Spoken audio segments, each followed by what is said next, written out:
Hey, it's Gabe with API Nation. Today I'm going to show you how to connect Transactions zipForm Edition to Google Sheets. When you do this, you're going to create 3 full Google Sheets.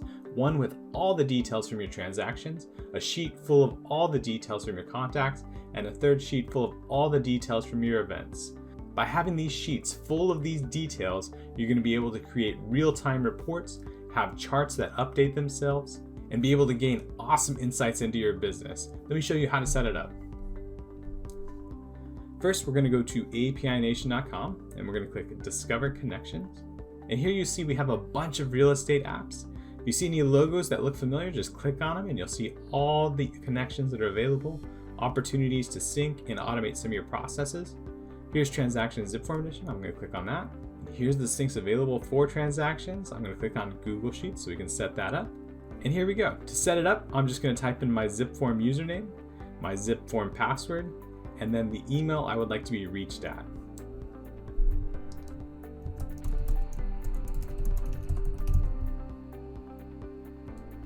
Great, so we've connected zipForm. Now I'm going to go ahead and connect Google. I'm just going to click the Connect Google Sheets button and choose the Google account I want these sheets stored in.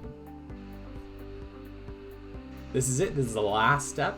All it's asking you to confirm is you'd like to sync all your transactions, all your participants, and all your events to Google Sheets. It's going to be a single sheet for each of those items. Here you can filter exactly which transactions are getting sent over. So maybe I only want to send all the information from my active and pending. Maybe I only want to send all the information from my closed and share that sheet with a marketing team so they can follow up for reviews or send gifts. I'm going to go ahead and sync all.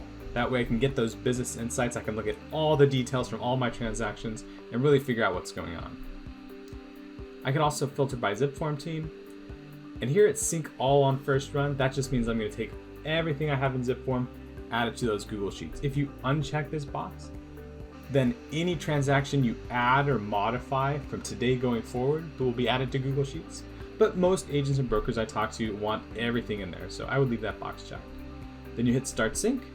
And that's it. You can see you now have 3 workflows working all the time, taking all that information from Transactions zipForm Edition and adding it to Spreadsheets so you can run quick reports, set up those charts, and share that information. So we hope this was helpful. If you have any questions or ideas, shoot us an email, give us a phone call. We're API Nation, connecting the world's applications. We love doing this stuff.